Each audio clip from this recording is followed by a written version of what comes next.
그 릴레이 기도를 하면서 함께 생각했던 그 본문의 내용입니다. 오늘 읽은 본문에 보면은 총 세 사람이 나오는데요. 누구가 나옵니까? 노아, 다니엘, 욥, 이 세 사람이 나오고 있습니다. 이 세 사람에 대해서는 따로 이렇게 부연 설명을 하지 않아도 너무나 잘 알고 계실 겁니다. 노아를 제외한 두 사람은 자기 이름으로 된 성경책이 있습니다. 그것만 봐도 대단하지 않습니까? 성경책에 자기 이름으로 된 그 부분들이 나오고 있습니다. 굉장히 믿음이 좋았고 그 땅 가운데서 온전한 사람이고 하나님 앞에서 인정받았던 사람들입니다. 근데 오늘 본문에서 보시면은 이들도 자기의 의로 자기밖에 못 산다라고 이야기를 하고 있습니다. 이 땅에 하나님께서 재앙을 내리실 때 노아나 다니엘이나 욥, 우리와는 비교할 수 없을 정도로 그 믿음이 좋다라고, 온전했다라고, 거룩하다라고 이야기하는 이 사람들도 자기의 믿음 가지고는, 자기의 의를 가지고는 자기밖에 못 살린다라고 이야기를 하고 있습니다. 우리와 노아나 다니엘, 욥, 이 세 사람 한번 비교하면서 지금 우리의 모습들을 한번 떠올려 보도록 하겠습니다. 노아의 대표적인 모습은 세상의 비난과 손가락질을 감당한 사건입니다. 하나님께서 노아에게 밤에 꿈 중에 나타나셔서 굉장히 어이없는 말씀을 하십니다. 내가 이 땅을 물로 멸할 것이니 너는 산꼭대기에 올라가서 배를 만들어라 라고 말씀하십니다. 말씀 들은 거 좋습니다. 근데 그 당시 배가 뭔지도 몰랐고 왜 배를 만든다 할지라도 산꼭대기에서 만들어야 하는지 그 이유를 아무도 알지 못했습니다. 그래서 노아가 그 배를 만드는 그 긴 시간 동안 그 세상의 많은 사람들, 노아 가족 8명을 제외하고는 모르겠습니다. 노아의 자녀들 중에서 혹은 며느리들 중에서 같이 손가락질하고 비난했던 사람들까지 있다 치면은 노아 혼자 그 세상의 모든 비난을 감당하고 세상의 모든 손가락질을 감당하고 하나님 앞에서 순종했던 모습들이 노아의 대표적인 모습일 겁니다. 그리고 다니엘은 어떻습니까? 대표적인 모습은 유혹과 핍박을 견뎌낸 모습입니다. 성장기 때는 음식으로 인하여 유혹과 핍박을 받았었고요. 커서는 권세를 잡은 자들에 의해서 유혹과 핍박을 굉장히 많이 받았습니다. 그러나 그 핍박을 받았을 때, 그 유혹을 받았을 때 그는 하나님의 말씀 가운데서 하나님께서 알려주신 그 삶의 모습 가운데서 담대하게 섰었고, 또한 그 모습으로 인하여 성경에서 의롭다 칭함을 받은 하나님의 귀한 자녀입니다. 욥은 어떻습니까? 대표적인 모습으로는 세상이 줄 수 있는, 인간이 세상에서 당할 수 있는 모든 고난과 고통과 아픔을 당한 자의 모습이었습니다. 자녀들도 다 잃어버렸습니다. 재산도 다 잃어버렸습니다. 그리고 어떻게 합니까? 자신의 모습까지 굉장히 초라하고 비루한 모습이 되어서 겨우 생명만 붙어있는 그러한 상황 가운데 놓였는데 친구라는 사람들이 와서 끊임없이 비난하고 욕하고 끊임없이 절망 가운데로 몰아놓고 있습니다. 그럼에도 불구하고 욥은 자신이 하나님 앞에서 의롭다 이야기하면서 하나님께서 모든 것을 하셨다라고 이야기하면서 하나님을 원망하거나 하나님을 욕하거나 비난하지 아니하는 믿음을 가지고 살아갔던 사람입니다. 이 세 사람의 모습과 우리를 비교한다면 어디 갖다 붙일 수나 있겠습니까? 내가 노아만큼 그 비난을 당하면서 지금 신앙생활을 하고 있다. 내가 다니엘만큼 유혹과 핍박을 견디면서 신앙생활을 하고 있다. 내가 욥만큼 고난 가운데서, 어려움 가운데서, 피눈물을 흘리는 가운데서도 하나님 앞에 나와서 예수님의 이름을 붙들고 살아갈 수 있다. 누가 감히 이야기할 수 있겠습니까? 우리는 이 세 사람의 그 가장 작은 모습이라 할지라도 감히 따라갈 수 없을 정도로 우리의 믿음이 연약하고 우리의 신앙이라는 것이 얼마나 작고 비참한 것인지 알게 될 것입니다.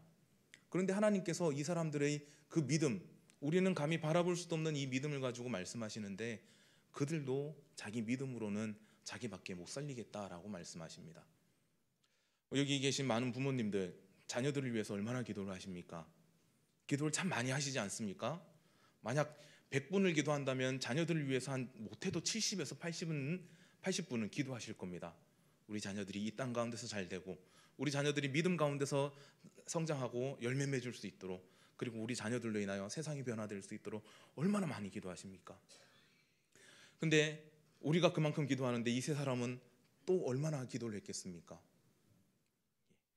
노아나 다니엘이 자녀들을 위해서 기도한 모습들은 별로 안 나타나는데요, 욥이 자녀들을 위해서 하나님께 기도했던 모습이 나오고 있습니다.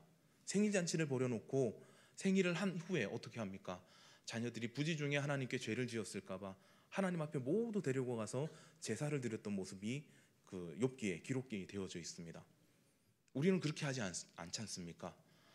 밖에서 열심히 놀다 와도 그래 왔나 하고 등 한 번 두드려 주는 거, 큰 사고 치고 경찰서에 끌려가지 않는 이상 아무런 거리낌 없이 그래 수고했다 하고 등 두드려 주는 그런 모습밖에 우리에게 남은 것이 없는데, 이들은 전혀 다릅니다.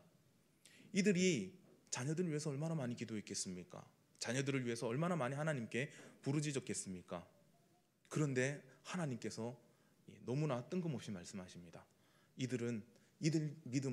그들 믿음으로는 자녀들을 절대로 구원하지 못할 것이다. 이 말씀을 그대로 우리에게 적용해 보면은 우리가 하고 있는 모든 모습들이 아무런 쓸모없는 모습이라는 겁니다. 지금 우리의 믿음은 우리 하나님 앞에서 구원받기에 급급한 간당간당한 믿음이라는 것입니다. 그런데 우리는 이야기하죠. 나는 믿음이 좋아. 나는 믿음이 좋아. 특히나 직분이라고 하죠. 직분이 올라가면 올라갈수록 믿음이 좋은 것인 양 착각하는 모습들이 얼마나 많이 있습니까? 그래서 서울이나 이런 데 가보면은 장로님들, 목사님들 아들, 딸들이 교회 안 나오는 경우들이 많다고 합니다. 왜냐하면은 우리 아빠가 장로라서, 우리 아빠가 목사라서 교회 안 나가도 구원받는다라고 생각하는, 실제로 그렇게 믿고 있는 아이들이 굉장히 많다라고 이야기합니다. 그런데 우리 자녀들도 우리가 기도하면서 건지지 못하는데, 우리가 지금 기도하고 있는 VIP들은 어떻습니까? 우리가 100이라는 시간 동안 기도를 한다고 할 때 나머지 30 혹은 20 그 가운데 얼마나 기도를 하고 계십니까? 극히 작은 부분 아니겠습니까? 하나님 앞에 나와서 그들을 위해서 내가 우리 목장에 배치된 그 VIP 혹은 내가 개인적으로 감당할 그 VIP들을 위하여 내가 열심히 기도했습니다라고 하지만 그 기도가 과연 얼마나 되겠습니까?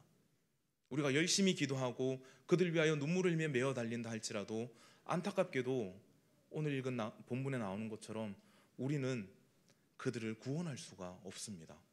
우리의 의로 그들을 하나님 앞에서 변화시킬 수가 없고 그들에게 생명을 전해줄 수가 없습니다. 그래서 어떻게 해야 됩니까? 우리는 하나님의 말씀 가운데서 하나님께 구해야만 합니다. 노아, 다니엘, 욥 이 세 사람이 겪었던 어찌 보면 각자의 가장 큰 아픔과 고통을 이 땅 가운데서 감당한 사람이 있습니다. 누구겠습니까? 바로 예수님입니다. 예수님께서는 이 땅 가운데서 하나님의 명령을 따라 이 땅 가운데 나시고 나서는 노아가 감당했던, 그리고 다니엘이 감당했던, 그리고 욥이 감당했던 이 세 가지의 모습들을 다 감당하셨습니다. 노아가 감당했던 그 비난과 손가락질은 어떻게 감당하셨습니까? 태어나면서부터 정상적인 집에서 태어나지 못하시고 따뜻한 가정의 그 사랑 가운데서가 아니라 마구간 구위에서 태어나셨습니다. 그리고 살아가시면서 어떻게 그 사람들의 그 비난을 듣습니까? 나사렛 동네에서 무슨 선한 것이 날 수가 있느냐? 끊임없이 비난을 받습니다. 많은 기적을 베푸시고 사람들에게 많은 유익한 일들을 행하셨음에도 불구하고 이야기하는 것이 무엇입니까? 나사렛에서 무슨 선한 것이 날 수 있느냐? 죽으면서까지 십자가에 매달려 돌아가시기까지 이런 비난을 듣고 있습니다. 네가 하나님의 아들이면 내려와 봐라. 네가 진짜 하나님의 아들이면 내려와서 네가 하나님의 아들인 것을 증명해 봐라. 이런 비난을 받으셨습니다. 근데 그 모든 것을 감당하시고 하나님의 아들로서 나타나셨습니다. 다니엘이 받았던 세상의 유혹과 핍박은 또 얼마나 많이 당하셨습니까? 하나님 앞에서 공생애를 시작하시면서 사탄의 세 가지 유혹을 받으셨고요. 끊임없이 바리새인과 사두개인과 그 다음에 서기관들에 의해서 얼마나 많은 공격을 당하셨습니까? 그러면서도 끊임없이 자신의 믿음을 지키셨고 끊임없이 자신의 생명 가운데서 하나님께 붙어있고 하나님께 영광 돌리는 모습을 우리에게 보여주셨습니다. 그리고 욥과 같이 이 땅 가운데서 얼마나 많은 고통을 당하셨습니까? 죽음을 피하기 위해서 애굽 땅으로 내려갔다 올라오신 일, 그리고 십자가에 달리기 전 로마 군인들에 의하여 그리고 이스라엘의 관원들에 의하여 얼마나 많은 고통을 당하시고 또한 죽음의 고통까지 감당하셨습니까? 이 노아, 다니엘, 욥은 자신의 생명을 위하여 그리고 자신이 하나님 앞에 서는 그 모습을 위하여 나를 위하여 이 모습들을 감당했지만 예수님은 자신을 위하여 감당하신 것이 단 하나도 없습니다. 왜냐하면 하나님께서 보내셨고 하나님께서 맡기신 사명을 위하여, 하나님께서 사람들에게 허락하실 그 구원을 위하여 모든 것을 감당하셨기 때문입니다. 예수님께서 그래서 마지막에 돌아가시기 직전에 기도를 하시면서 뭐라고 말씀하십니까? 할 수만 있거든 이 잔을 내게서, 인간인 내 모습, 인간인 나의 마음으로는 이 잔을 내게서 피하고 싶습니다.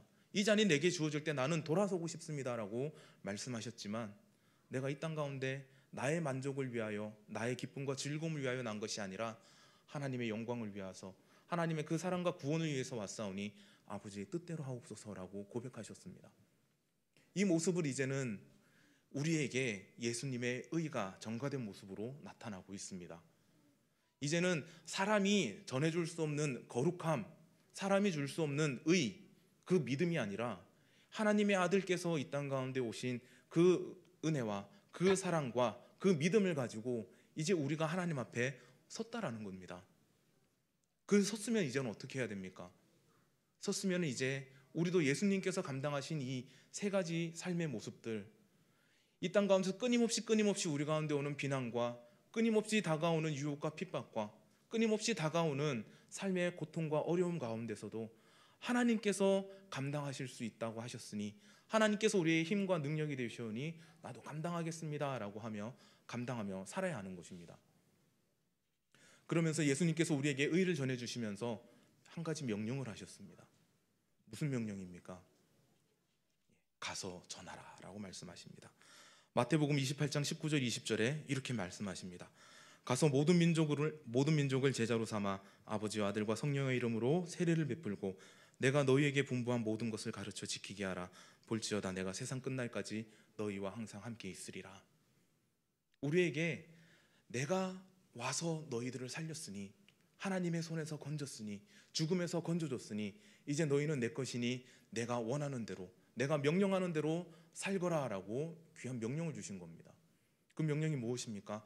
가서 전하고 가르치고 그들에게 알리라라는 겁니다. 그리고 사도행전 1장 8절에 이렇게 나옵니다. 오직 성령이 너희에게 임하시면 너희가 권능을 받고 예루살렘과 온 유대와 사마리아와 땅끝까지 이르러 내 증인이 되리라. 노아, 다니엘, 욥이 자신의 삶을 통해서만, 자신의 삶 테두리 안에서만 살아갔던 것이 아니라 수천 년이 흐른 지금 우리에게도 하나님의 사람으로서 본이 되어지고 능력이 되어지듯이 예수님께서 우리에게 동일한 모습을 원하고 계심을 우리가 분명히 알아야만 합니다. 우리는 아무것도 없습니다. 우리가 할 수 있는 것 이 땅 가운데서 아무것도 없습니다. 그래서 우리는 매일매일 나와서 하나님의 이름을 부를 수밖에 없지 않습니까? 그런데 하나님께서 모든 것을 다 이루게 하시겠다, 하나님께서 힘이 되어주시겠다, 능력이 되어주시겠다 말씀하고 있습니다. 그 예수의 능력이 지금 우리 가운데 있고 이 예수님의 그 모든 모습들이 지금 우리에게 의지가 되어지는 것입니다. 이 예수님께서 우리에게 명령하시고 우리에게 끊임없이 요구하시는 것은 너희들이 받은 것을 가지고 너희들이 이 죽어가는 세상 가운데 나의 생명을 전하고 이 땅 가운데 믿는 자들이 일어설 수 있도록 나의 사명을 감당하라 라고 말씀하시는 것입니다. 그래서 우리가 이 말씀을 읽을 때마다 분명히 기억해야 됩니다. 내가 할 수 있는 것은 없습니다. 내가 세상 가운데서 아무리 노력하고 발버둥 친다 하더라도 내가 할 것은 아무것도 없습니다. 오직 모든 것이 하나님의 뜻과 하나님의 힘과 계획입니다 라고 고백을 해야 됩니다. 오늘 500장 찬양을 했지 않습니까? 지금 세상에서 물에 빠져 죽어가는 사람들이 얼마나 많은지 모릅니다. 지금 극단적으로 얘기하자면은 우리 교회 나오시는 분들 빼놓고는 다 물에 빠져서 죽어가는 자들 아닙니까? 하나님이 누군지 알지 못하고 하나님을 믿지 못하고 지금도 세상 가운데서 그 물속에 빠져 죽어가면서도 자기가 죽어가는지 모르고 그렇게 살아가고 있는 사람들이 이 땅 가운데 약 6,700명이 됩니다. 그들에게 우리가 어떠해야 됩니까? 어떠한 모습으로 나아가야 됩니까? 발망 동동 구르면서 소리를 꽥꽥 지르면서 저 사람 살려야 된다, 저 사람 살려야 된다 이렇게 소리만 지르고 계실 겁니까? 오늘 읽은 본문에서 찬양에서는 뭐라고 얘기합니까? 가서 줄을 던져서 그를 건져내라 라고 말씀합니다.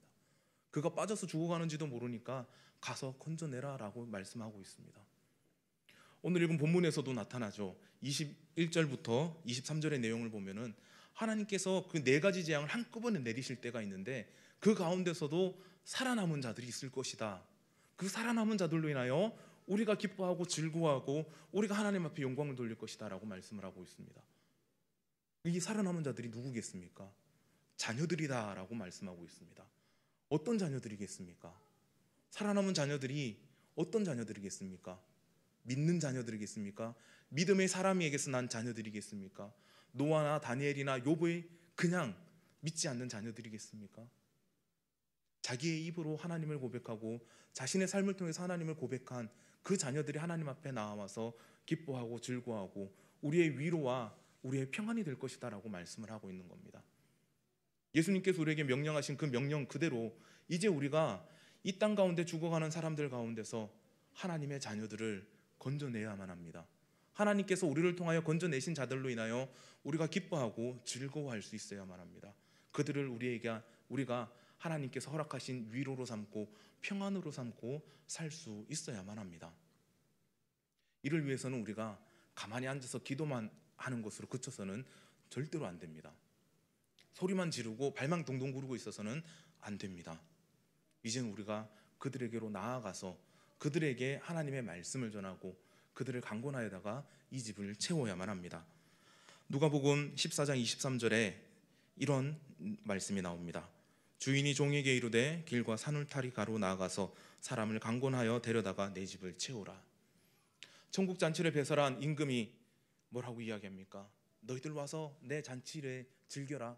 내 잔치자리를 채워서 나의 기쁨이 되라 라고 이야기했을 때 초청받은 자들이 나는 장가도 가야 되고 논으로 가야 되고 밭으로 가야 되고 소도 시험해야 돼서 못 갑니다 라고 했더니 이 임금이 화를 내면서 뭐라고 이야기합니까? 종들에게 명하여서 산으로 가고 들로 가서 내 집을 채워라.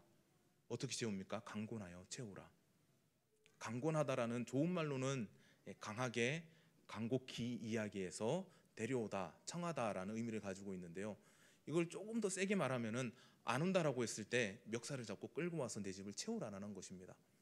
이 임금이 화가 났을 때 종들에게 이야기한 이 명령을 종들이 수행할 때 어떻게 수행을 했겠습니까? 우리처럼 가가지고 와주셨으면 고맙겠네요 이렇게 했겠습니까? 아닙니다. 자신의 힘을 다하고 자신이 가지고 있는 권세를 다하여 그들을 잡아 끌어다가 하나님의 집에 채우는 겁니다. 그 잔치자리에 채우는 겁니다. 이것이 우리에게 필요한 모습일 겁니다.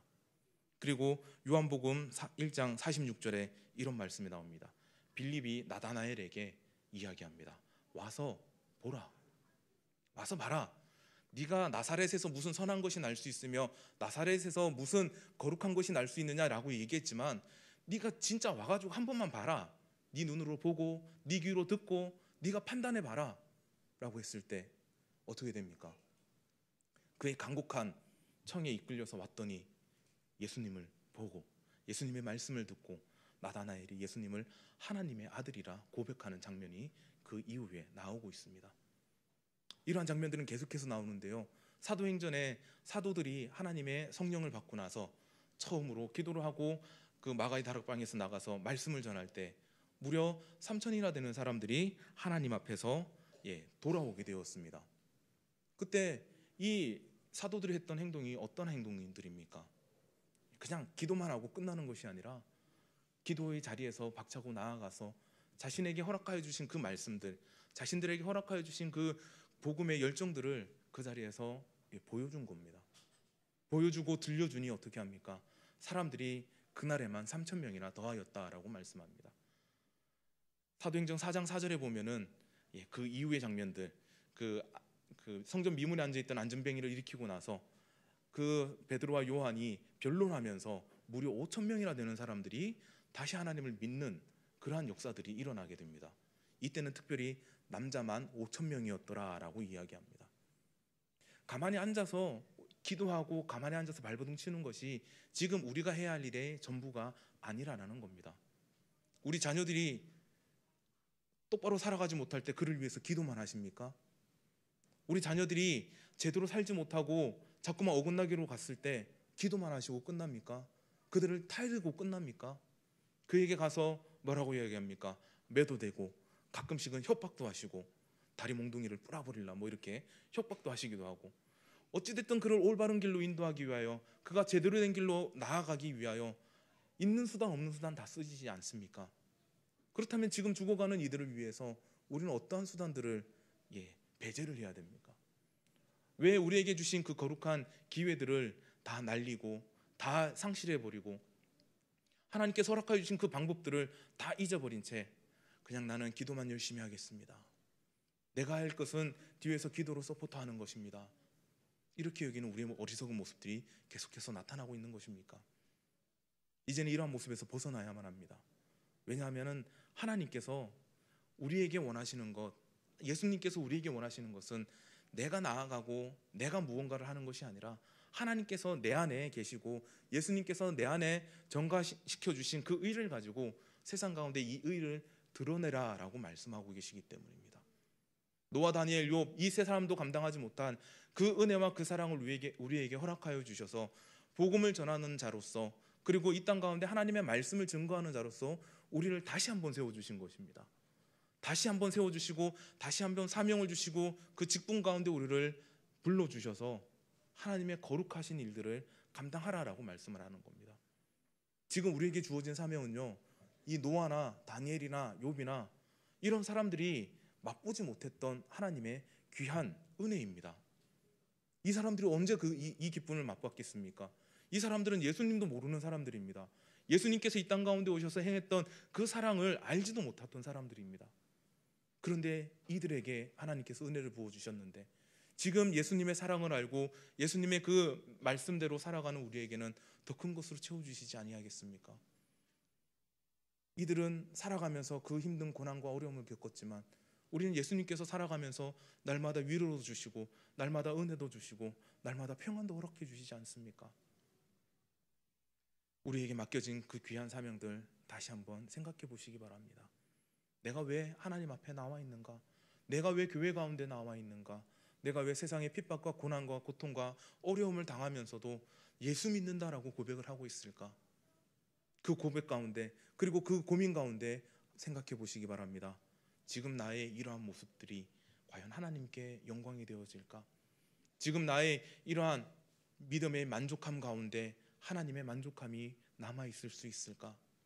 지금 내가 여기서 주저앉아 있는데 과연 하나님께서 놀라운 일들을 이루실 수 있을까? 한번 고민해 보시고 한번 하나님 앞에 나와 물어보시기 바랍니다. 하나님, 내가 이것으로 만족해도 될까요? 하나님, 이제 우리 가족이 다 믿었으니 내가 만족해도 될까요?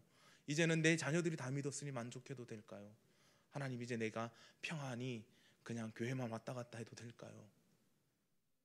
하나님께서 과연 우리에게 뭐라 말씀하시겠습니까? 그걸로 족하니 이제 쉬어라 라고 말씀하시겠습니까? 절대로 아닙니다.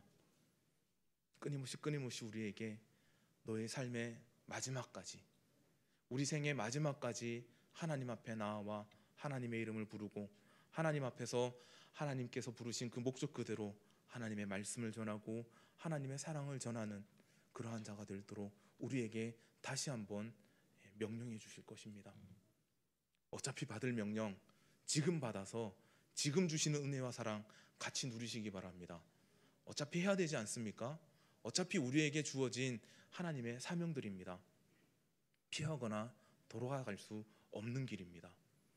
이미 우리에게 주어진 길 온전히 하나님 앞에서 귀하게 순종하며 충성하는 우리의 모든 모습이 되어서 하나님께서 우리에게 주시는 가장 좋은 은혜들, 특별히 우리가 기도하고 있는 그 귀한 영혼들이 하나님 앞에 돌아와서 우리의 기쁨과 즐거움이 되며 천국의 열매로서 천국에 차곡차곡 쌓일 때마다 우리 가운데 허락하여 주시는 그 은혜와 기쁨을 날마다 누리시는 저와 여러분이 되시길 주님의 이름으로 간절히 기도합니다.